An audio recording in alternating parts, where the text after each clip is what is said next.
Vamos falar do Guarani. O Bugre joga hoje. Marcos Luiz está chegando aqui no telão da Band para atualizar as informações do Guarani. Diz aí, Marquinhos.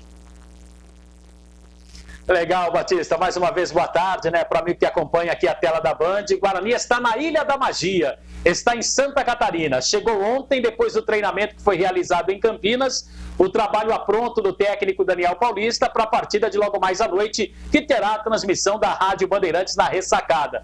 Até a gente abordava há pouco na Rádio Bandeirantes a questão da logística, viu, Batista?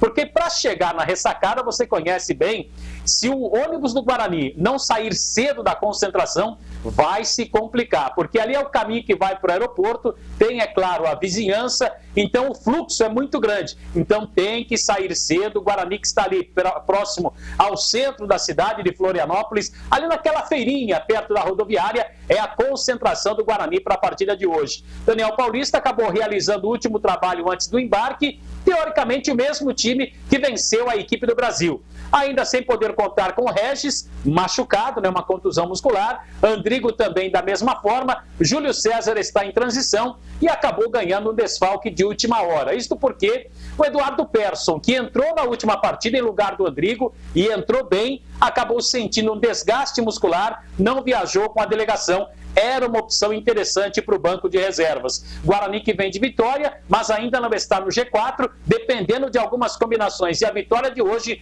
volta a figurar entre os 4 melhores da competição. Estou aproveitando aqui, Batista, o provável Guarani para a partida de hoje lá na Ressacada, que você conhece muito bem.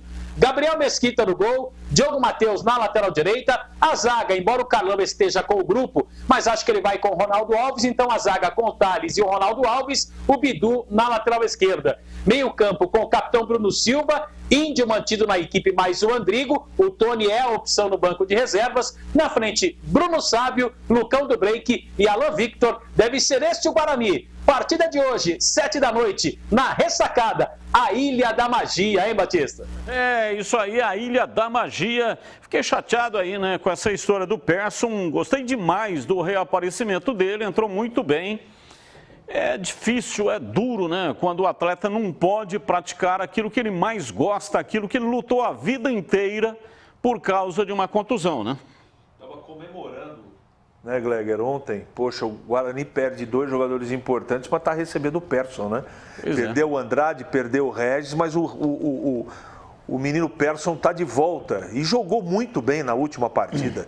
Aliás, quando ele entrou, o time começou a colocar a bola no chão, né, tocar como era o time dos tempos de Davó.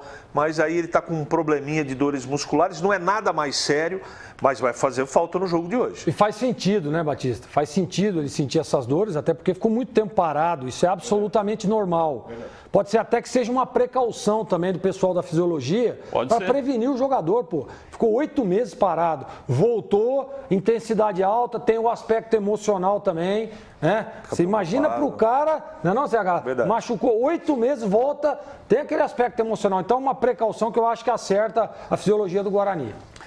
Vamos analisar esse time aí que foi colocado aqui pelo Marquinhos, que enfrenta o Avaí lá na Ressacada. Começo com você, Júlio Nascimento, e também informações do adversário de hoje à noite. Pois é, Batistão, o Guarani tem pela frente um tabu a ser quebrado, né, de 37 anos sem vencer o Avaí em Santa Catarina.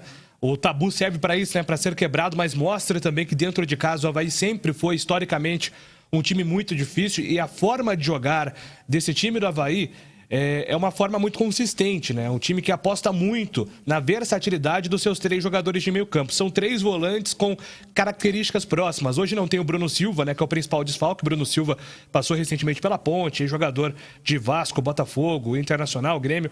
Ele não joga hoje com a camisa do Avaí. É um jogador importante porque é também um mentor desse meio campo. Mas tem um atleta chamado Lourenço que o Índio, o Bruno Silva vão precisar ficar de olho, porque ele é o motorzinho a quem faz funcionar esse Avaí, que aposta muito também nas velocidades.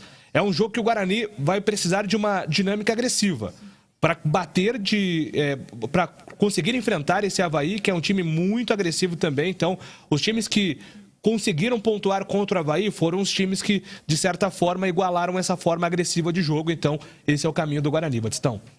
Vamos lá, CH, analisando aí o time do Guarani para enfrentar o Avaí, levando em consideração esse tabu, né? O tabu existe para ser quebrado, mas tem essa mística do futebol. Parece que sempre quando tem aquilo acaba se repetindo, né?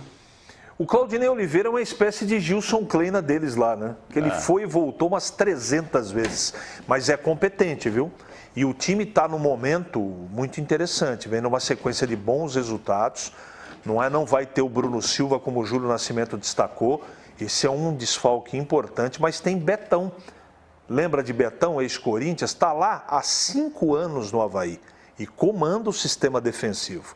Tem um time interessante, é um jogo complicado. O Guarani não tem nenhuma característica de jogar para empatar, né? O DNA desse time do Daniel Paulista é jogar para frente, não tem como, mesmo com o Índio, que vai ser o substituto do Andrade no meio campo. Mas não dá para desprezar, diante do cenário de equilíbrio do campeonato, um empate fora de casa, não. Então, é jogo grande e jogo complicado, mas o Guarani tem chance de chegar e trazer um bom resultado. Agora, não há dúvida, esses destaques que o Júlio acabou elencando aí, tem um elenco muito, muito, muito interessante. O Guarani vai ter que ser competente para trazer resultado para Campinas. Agora, o Gleger, são 3 jogos em sequência, 2 fora de casa e 1 em casa. Pega o Avaí e o Goiás, lá em Goiás, e depois enfrenta o Botafogo, finalizando o turno. Se o Guarani quiser subir, tem que fazer pelo menos 32 pontos na virada do turno, isso tomando por base um número mágico que é de 64, seria metade justamente na virada do turno. O que é mais provável de acontecer? Uma vitória, porque vai ter que vencer uma fora de casa. Sim. Isso, né, pensando de que o Guarani vencerá o Botafogo. Ninguém vence de véspera, mas em teoria, vence o jogo em casa, Botafogo vai ter que vencer uma fora de casa. Avaí ou Goiás? Olha, Batista, eu acho que, assim, é claro que a gente fica aqui conjecturando, qual precisa vencer, qual não precisa. Eu acho que o Guarani precisa ter o quê? Aquilo tudo que o Daniel vem fazendo até o momento. É um time regular, um time que não joga para empatar. O Guarani joga sempre visualizando a vitória. O empate seria bom contra o Avaí? Seria ótimo, mas aí entra naquilo que você disse. Vai ter que vencer o Goiás. E por que não ter a oportunidade hoje e tentar uma estratégia para surpreender o Avaí, que é bom time, e diga-se de passagem, os 3 últimos jogos do Guarani são confrontos, hein? Botafogo vem numa arrancada aí também, está encostando lá no G4, o Goiás está por ali também, o Avaí, então são 3 jogos importantíssimos para as pretensões do Guarani para a virada do turno, e aí você visualizar o segundo turno de uma forma diferente. Eu acredito que o Guarani consiga um resultado positivo hoje de vitória contra o Avaí, porque pode sim surpreender, apesar de ter alguns desfalques importantes, mas o Guarani é sempre muito forte jogando fora de casa, e ainda mais num time que tem grandes jogadores, um time de qualidade, um treinador experiente, que está lá há um bom tempo, conhece o Avaí como ninguém, que vai querer partir para cima. E aí o Guarani, nas suas estratégias, jogando fora de casa do Daniel, surpreender e lá e vencer o jogo. Então, jogo a jogo, pensar no Avaí, e se tiver que vencer fora, vença hoje. O campeonato deu uma dividida, né? O Operário, que é o 11º, vejam só vocês, tem 24 pontos. O primeiro do G4, que é o Goiás, tem 27, a diferença de 3.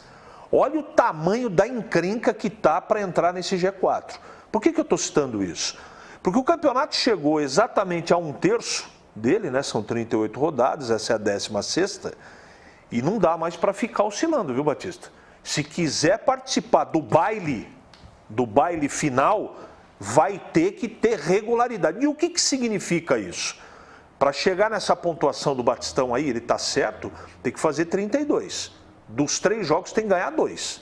Então hoje é uma grande oportunidade. Agora, os 3 para mim, os 3 jogos contra Avaí, Goiás e Botafogo, os 3 são complicados, mas o Guarani, se quiser participar do baile, tem que ganhar 2 em 3. O Marquinhos falou esse negócio lá, difícil para chegar lá na ressacada, né? Teve um jogo, o jogo final da Ponte contra o Avaí. Sim. Aquele jogo lá do Vitor Rangel, lá, a bola de 50 milhões de reais. Vitinho. O Vitinho. Aquele jogo do choque. O repórter foi na frente. É o jogo do choque, exatamente. O jogo do choque na bancada. Choque na cabine. Ô, Giba! É, coice de burro. Coice de burro. Um choque que parecia coisa de burro.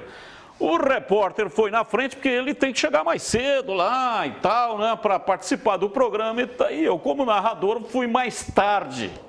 Meu Deus, foi uma loucura. A coisa não andava, só tem um caminho para chegar. E aí chegou num determinado momento, falei pro rapaz lá que estava me levando, falei, ó, fala o seguinte, eu vou a pé. Foi caminhando, cheguei mais rápido caminhando do que no carro. Foi pior do que o jogo em Santo André, que você chegou com 1 minuto de jogo do primeiro tempo? Não, aquele foi terrível. Aquele realmente foi um jogo do Guarani. Jogo do Guarani. Um jogo do Guarani em... Não foi em Santo André, foi em São Bernardo. Foi em São Bernardo. Estádio 1º de Maio em São Bernardo. E aí uma chuva imensa, a coisa não andava, uma confusão impressionante. Aí saltei do carro, fui correndo, sentei na cabine. Quando sentei na cabine, o Zé Arnaldo, que estava fazendo o plantão aqui, segurando a barra, né? O jogo estava com 1 minuto de bola rolando. Aí você apita o árbitro. E o fôlego? Eu tava no estúdio com o Zé. E o fôlego? São histórias do mundo aí das transmissões. Ô, Marquinhos, tem que te liberar, hein? É, ele tem, ó, nesse horário aqui, é o horário para alimentar a sucuri, não é isso, Marquinhos? Quero ver o cardápio. É verdade, Batista. Ó, já dei uma olhada aqui, meio atrasado, né, o horário da sucuri. E para quem, na verdade, vai para Florianópolis, você que já foi muitas vezes, CH e Gleger também, tem que saborear esse prato, Batista, que é sensacional. Marreco com repolho roxo, Batista. Marreco com repolho roxo. Esse repolho dá uma combustão, hein? Desde que seja bem fácil, feito, o não. Marquinhos está caprichando, hein? Tá bem bacana. É bom mesmo. isso aí, não sei Marreco não, é bom hein? mesmo. Aí mofas com a pomba na balaia. Valeu, Marquinhos, um abraço, muito obrigado, hein? Aliás, um abraço a todos os radialistas esportivos, uma imensa, uma grandiosa quantidade de radialistas aqui nessa região. Pessoal que faz um trabalho importantíssimo, rádio local é o que garante a visibilidade, a informação do time. Parabéns a todos os radialistas esportivos que estão nos assistindo.